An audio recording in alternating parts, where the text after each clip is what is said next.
آج شان نزول پڑھیں گے۔ بسم اللہ الرحمن الرحیم۔ آج کا ہمارا ٹاپک ہے شان نزول یا اسباب نزول۔ قرآن کریم کی آیتیں دو قسم کی ہیں۔ ایک تو وہ آیتیں ہیں جو اللہ تعالیٰ نے اپنی طرف نازل فرمایا، کوئی خاص واقعہ یا سوال وغیرہ ان کی نزول کا سبب نہیں بنا۔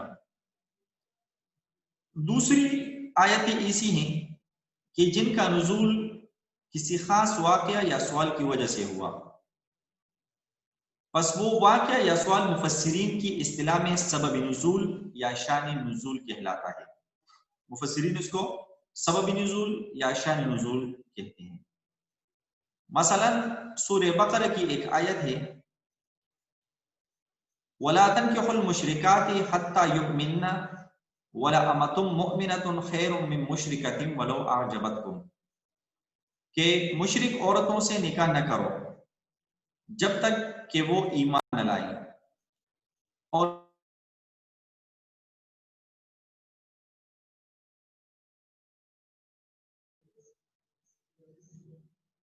ایک مومن کنیز ایک مشرکہ سے بہتر ہے، خواہ مشرکہ تمہیں پسند ہو۔ یہ آیت ایک خاص واقعہ کے تحت نازل ہوئی۔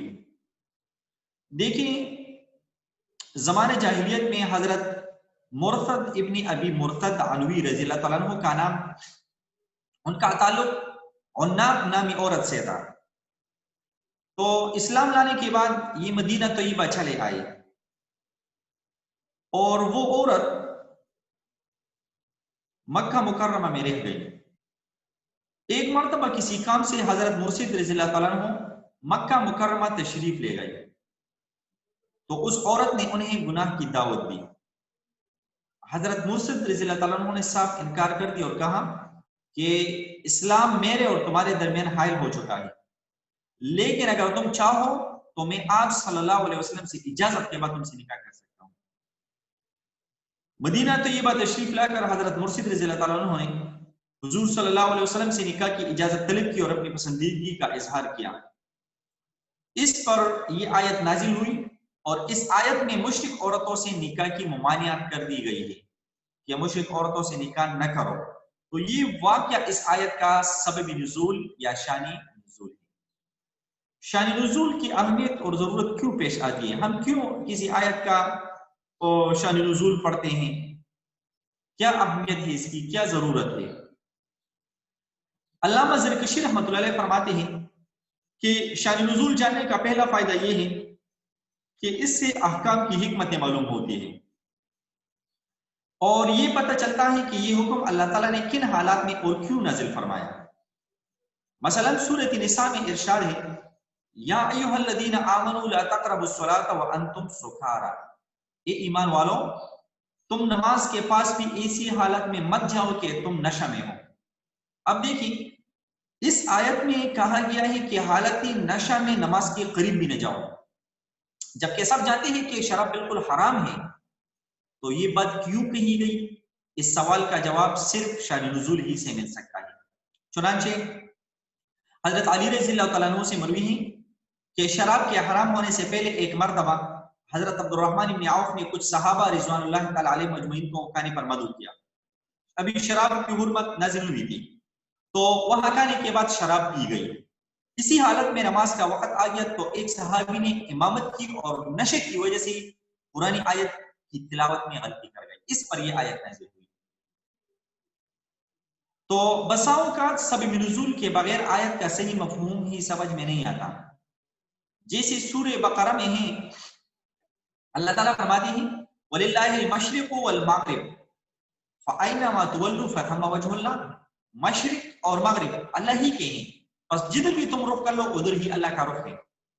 اس سے بظاہر یہ معلوم ہوتا ہے کہ نماز میں کسی خاص جہت کی طرف رخ کرنا ضروری نہیں، مشرق مغرب سب اللہ کی ملکیت میں ہیں اور وہ ہر صفت میں موجود ہے، تو اس لیے جس طرف بھی رخ کر لیا جائے نماز ہو جائے گی۔ اس آیت سے یہ مطلب ہمیں سمجھ آتی ہے، حالانکہ یہ مفہوم بدیہی طور پر غلط ہے۔ یہ مشکل صرف شان نزول کو دیکھ کر ہی حل ہو سکتی ہے۔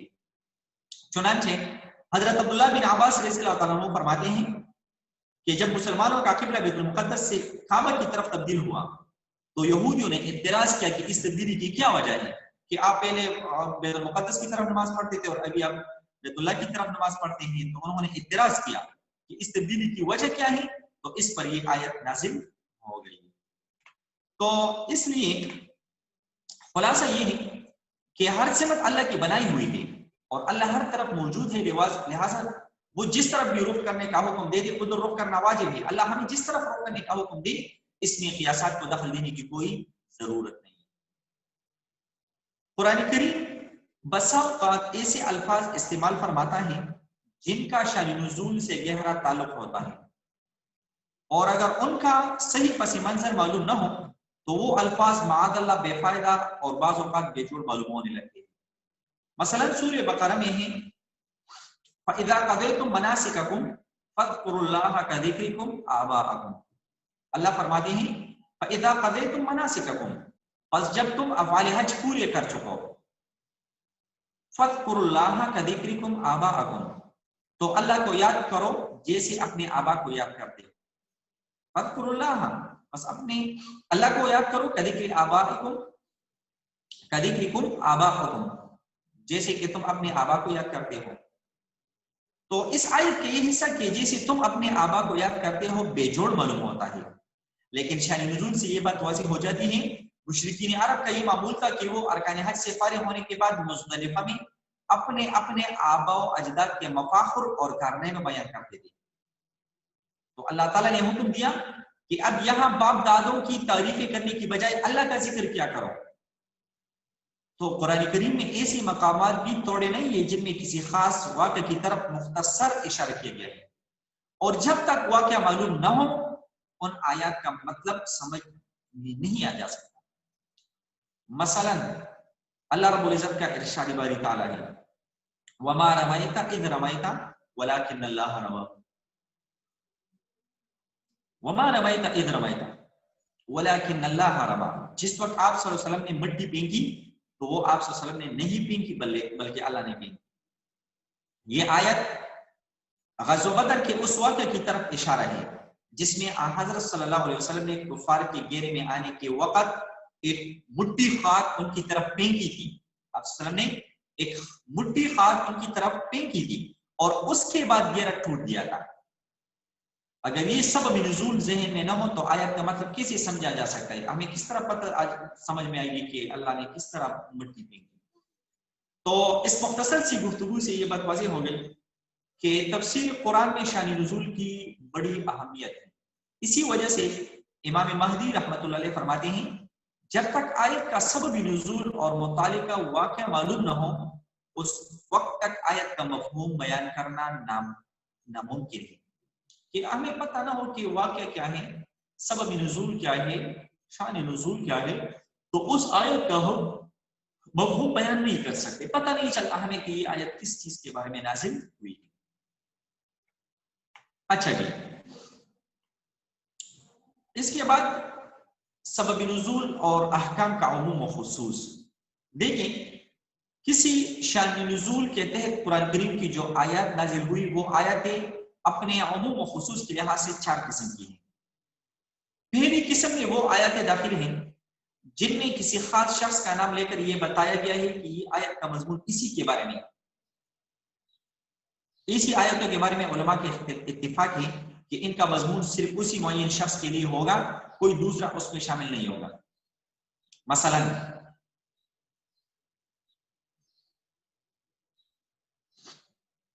سورۃ لہب میں اللہ تعالیٰ فرماتے ہیں تبت یدا ابی لہب, تبت یدا ابی لہب, ابو لہب کے دونوں ہاتھ ہلاک ہوں. اب یہاں پر دیکھیں اس آیت کا شان نزول معروف ہے کہ آپ صلی اللہ علیہ وسلم نے کوئی صفحہ پر کھڑے ہو کر قریش کے لوگوں کو اسلام کی تبلیغ فرمائی تو اس پر ابو لہب نے کہا تھا تبت لگا الہذا دعوتنا, کہ تیرے لیے ہلاکت ہو. نعوذ باللہ, آپ صلی اللہ علیہ وسلم کو بتایا تھا کہ تیرے لیے ہلاکت ہو, کیا تم نے ہمیں اسی لیے بلایا تھا. اس پر سورۃ لہب نازل ہوئی اور اس میں خاص ابو لہب کا نام لے کر اس کے لیے وعید بیان کی گئی ہے, اس لیے یہ وعید خاص اسی کے لیے. تو پہلی قسم کی وہ آیتیں ہیں کہ جن میں کسی خاص شخص کا نام لے کر بتایا گیا ہو. تو سورہ لہب میں اللہ تعالیٰ نے ابو لہب کا نام لے کر اللہ نے فرمایا ہے کہ ابو لہب کے دونوں ہاتھ ہلاک ہوں، لہٰذا اس پر علماء متفق ہیں کہ اسی معین شخص کے بارے میں. دوسری قسم ان آیتوں کی ہے، اگر دوسری قسم کی بات کریں تو دوسری قسم ان آیتوں کی ہے جن میں خاص شخص یا گروہ یا چیز کا نام لیے بغیر ان کے کچھ اوصاف بیان کیے گئے اور ان اوصاف پر کوئی حکم لگایا گیا ہو، لیکن دوسرے دلائل سے یہ بات ثابت ہو کہ اس سے مراد فلاں شخص یا فلاں گروہ ہے. اس صورت میں بھی تمام علماء اس پر متفق ہیں کہ آیت کا مضمون یا حکم صرف اسی شخص یا گروہ کے ساتھ خاص رہے گا اور کوئی دوسرا اس میں داخل نہیں ہوگا، ہاں وہ اوصاف دوسرے میں بھی پائے جاتے ہیں. مثلا سورۃ لیل میں ہیں اللہ تعالیٰ فرماتے ہیں وَسَيُجَنَّبُهَا الْأَتْقَى الَّذِي يُؤْتِي مَالَهُ يَتَزَكَّى، اور اس آگ سے وہ متقی شخص بچا لیا جائے گا جو اپنا مال پاکیزگی حاصل کرنے کے لیے مستحقین کو دیتا ہے. تو دیکھیں یہ آیت بالاتفاق کی آیت حضرت ابوبکر صدیق رضی اللہ عنہ کے بارے میں نازل ہوئی ہے، جو مفلس غلاموں کو خرید کر آزاد کر دیا کرتے تھے. یہاں اگرچہ حضرت ابوبکر صدیق کا نام مذکور نہیں، لیکن مختلف روایت سے یہ ثابت ہے کہ مذکورہ اوصاف انہی کے ہیں، لہذا اس آیت کی فضیلت بلا شک غیر انہی کو حاصل ہے. اسی لیے امام رازی نے اس آیت سے استدلال کرتے ہوئے فرمایا ہے کہ حضرت ابوبکر صدیق رضی اللہ تعالیٰ عنہ انبیاء علیہ السلام کے بعد تمام انسانوں سے افضل ہیں، کیونکہ اس آیت میں انہیں اتقان یعنی بڑا متقی کہا گیا ہے. تو یہ دوسری قسم ہو گئی. تیسری قسم ان آیتوں کی ہیں جو نازل تو کسی خاص واقعہ کے تحت ہوئی ہیں لیکن اس کے الفاظ عام ہوتے ہیں اور آیت کے صحیح الفاظ یا اور کسی خارجی دلیل سے یہ معلوم ہو گیا ہو کہ اس آیت کا حکم اس واقعہ کے ساتھ خاص نہیں بلکہ اس طرح کے ہر واقعہ کے یہی حکم ہے. اس طرح کی آیتوں کے بارے میں تمام اہل علم متفق ہے کہ ان آیتوں کا حکم اس کے الفاظ کے تابع ہو کر عام ہوں گے، صرف شان نزول کے واقعہ کے ساتھ خاص نہیں ہوں گے. مثلا 28ویں پارے کا ابتدا قد سمع اللہ قول التي تجادلك في زوجها وتشتكي الى الله والله يسمع تحاوركما ان الله سميع بصير. یہ آیت اور اس کے بعد کی 4 آیتیں حضرت خولہ رضی اللہ تعالیٰ عنہ بنت ثعلبہ ان کے بارے میں نازل ہوئی تھی، جن کے شوہر نے ان سے زہار کیا تھا. شوہر نے ان کے ساتھ زہار کیا تھا، لیکن آیت کے الفاظ عام ہیں، اسی لیے یہ حکم صرف حضرت خولہ رضی اللہ عنہ بنت ثعلبہ کے شوہر کے خاص نہیں بلکہ ان تمام لوگوں کے لیے بھی ہے جو اپنی بیوی سے زہار کرتے ہیں. زہار کس چیز کو کہتے ہیں؟ دیکھیں زہار اس کو لکھا جاتا ہے اس طرح،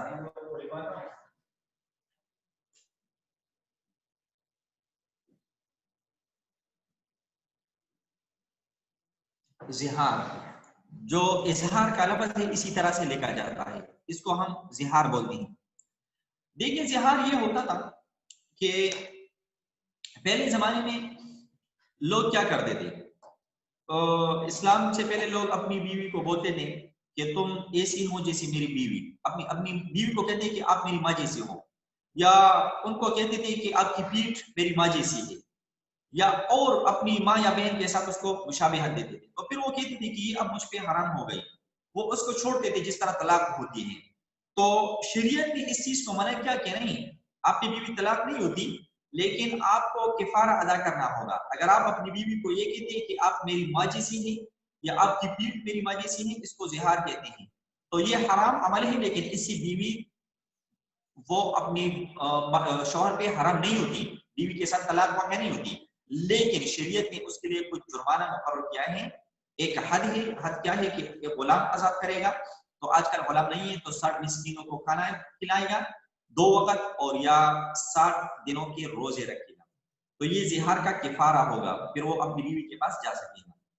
تو دیکھیں حضرت خولہ بنت ثعلبہ کے ساتھ ان کے شوہر نے زہار کیا تھا.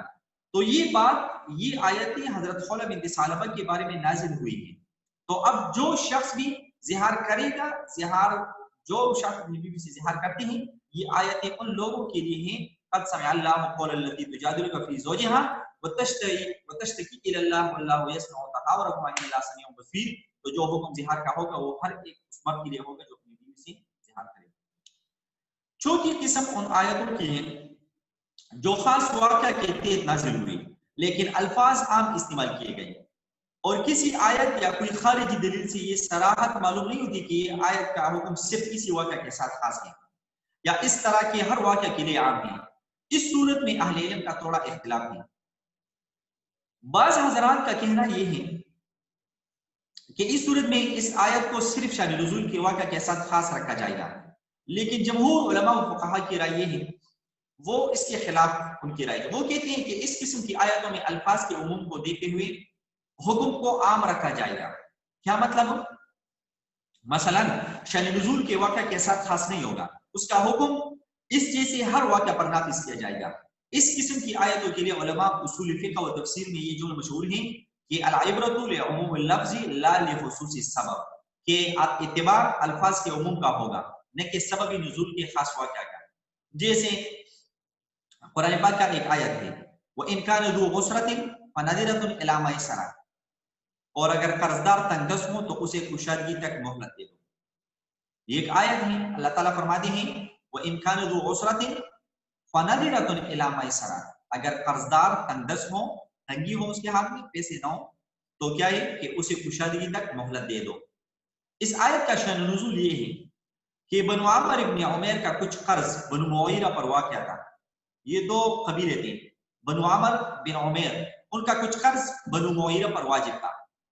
تو جب سود کی حرمت نازل ہوئی تو بنو عمر نے اپنے مقروض قبیلے سے کہا کہ ہم سود تو چھوڑتے ہیں لیکن اصل قرضہ واپس کر دو. بنو معیرہ نے کہا کہ اس وقت ہمارا ہاتھ تنگ ہے اس لیے ہمیں کچھ مہلت دے دو. بنو عامر قبیلے نے مہلت دینے سے انکار کیا تو اس پر یہ آیت نازل ہوئی. اللہ نے فرمایا وَإِنْ كَانَ ذُو عُسْرَةٍ فَنَظِرَةٌ إِلَىٰ مَيْسَرَةٍ، اگر قرض دار تنگ دست ہو تو اسے کشادگی تک مہلت دے دو. تو جمہور فقہا و مفسرین کہتے ہیں کہ اس آیت کے الفاظ عام ہیں اس لیے حکم بھی عام ہوگا. ہر قرض خواہ کے لیے بہتر یہی ہے کہ مقروض کو تنگ دست دیکھے تو اسے مہلت دے دے. اور بعض حضرات کہتے ہیں کہ یہ حکم تو بنو عامر بن عمیر کا ساتھ خاص ہے، لیکن دوسرے تنگ دست مسلمانوں سے قرض وصول کرنے میں مہلت دینے کا حکم ان احادیث سے اخذ کیا جائے گا جس میں تنگ دست مقروض کو مہلت دینے کی فضیلت بیان کی گئی ہے. اسی طرح زہار کی آیت سلمہ بن صخر رضی اللہ تعالیٰ عنہ، آیت لعان کا نزول ہلال بن امیہ کے بارے میں ہوا تھا. حد قذف کا شان نزول ام المؤمنین حضرت عائشہ صدیقہ رضی اللہ تعالیٰ عنہ پر تہمت لگانے والوں کے حق میں ہوا، لیکن بعد میں یہ احکام دوسروں کے لیے بھی منتقل ہو گئے. تو ایک آیت لعان ہے. لعان کی آیت، لعان کس چیز کو کہتے ہیں تھوڑی وضاحت اس کے بارے میں آپ کو بتاتا ہوں. دیکھیے لعان لعنت بیچنے کو کہتے ہیں. تو شریعت میں ایک اصول ہے کہ میاں بیوی جب ایک دوسرے پر نکاح کے بعد ایک دوسرے پر تہمت لگائیں زنا کا، تو شریعت نے ان کے بارے میں اور دونوں انکار کرے، یا شوہر اپنی بیوی پہ زنا کا الزام لگائیں، بدکاری کا الزام لگائیں، یا بیوی اپنے شوہر پہ الزام لگائے، تو اس صورت میں لعان ہوگا. لعان کیا ہے کہ بیوی فار ایگزامپل شوہر اس پہ الزام لگائیں تو بیوی کیا کرے گا، 4 دفعہ وہ انکار کرے گا کہ میں نے یہ نہیں کیا، 4 دفعہ انکار کرے گا اور 5ویں دفعہ وہ خود پہ لعنت بھیجے گا کہ مجھ پہ اللہ کی لعنت ہو اگر میں نے یہ کام کیا ہو. تو جب 5 دفعہ پوری ہو جائے تو اپنی شوہر کی نکاح سے آٹومیٹکلی نکل جائے گا. اس کو لعان کہتے ہیں. تو جو لعان کا آیت ہے وہ ہلال بن امیہ کے بارے میں نازل ہوا تھا. اور ایک ہے حد قذف. قذف کی چیز کو کہتے ہیں حد قذف، یہ اسلام میں ایک سزا ہے. ایک ہے حد رجم، ایک ہے حد قذف. تو اسلام میں اگر کوئی مرد یا عورت دوسرے مرد یا عورت پر بہتان لگائے بدکاری کا، مطلب ایک شخص یہ بولے کہ میں نے فلاں شخص نے زنا کیا، بدکاری کی، فلاں مرد نے بدکاری کی، فلاں عورت نے بدکاری کی، تو شریعت میں یہ ہے کہ وہ ان سے 4 گواہ مانگے گا. وہ اس شخص کو بولے گا کہ آپ 4 گواہ کو پیش کرو. تو اگر 4 گواہ کو پیش کرے تو یہ خلاص ہو گئی، اس کے ذمہ کچھ بھی نہیں، پھر قاضی ان کے بارے میں فیصلہ کرے گا. لیکن اگر تہمت لگانے والے نے 4 گواہ پیش نہیں کی، 3 گواہ بھی پیش کی، 1 گواہ بھی کم تھا، تو پھر اس کو حد قذف 80 کوڑے مارے جائیں گے. اس کو بولا جائے گا کہ تم نے غلط بیان کیا ہے لہٰذا تجھے 80 کوڑے مارے جائیں گے. تو یہ قذف کا حد ہے اسلام میں. لوگوں کے حقوق کا، لوگوں کی عزت کا، لوگوں کے اللہ نے پردہ بہت زیادہ رکھا ہے کہ اگر کوئی بدکاری کرتے ہوئے کسی کو دیکھی بھی تو اللہ نے ان پہ پردہ ڈالنے کے لیے کہ یہ لوگوں پہ یہ کھلے نہیں، لوگوں کو پتہ نہ چلے. تو اسی وجہ سے اللہ نے 4 لوگوں کو مقرر کیا ہے کہ 4 لوگ آپ کے ساتھ دیکھیں گے تبھی آپ گواہی دیں گے کہ میں نے فلاں شخص کو بدکاری کرتے ہوئے دیکھا ہے. تو اسی لیے حد قذف جو ام المؤمنین عائشہ صدیقہ رضی اللہ تعالیٰ عنہا پر جو مشہور واقعہ ہے قرآن پاک میں ذکر ہے، تو جو لوگوں نے جن صحابہ کرام نے وہ غلطی میں یا جن منافقین نے وہ تہمت لگائی تھی تو ان کو پھر 80 کوڑے لگائے گئے.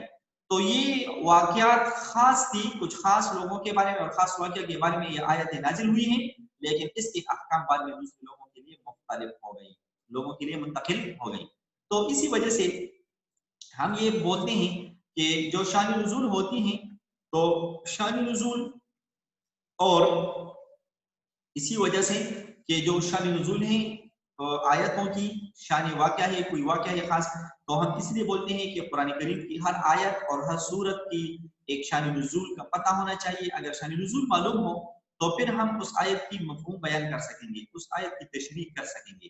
اور اگر شان نزول معلوم نہ ہو تو ہم اس آیت کی صحیح طریقے سے تشریح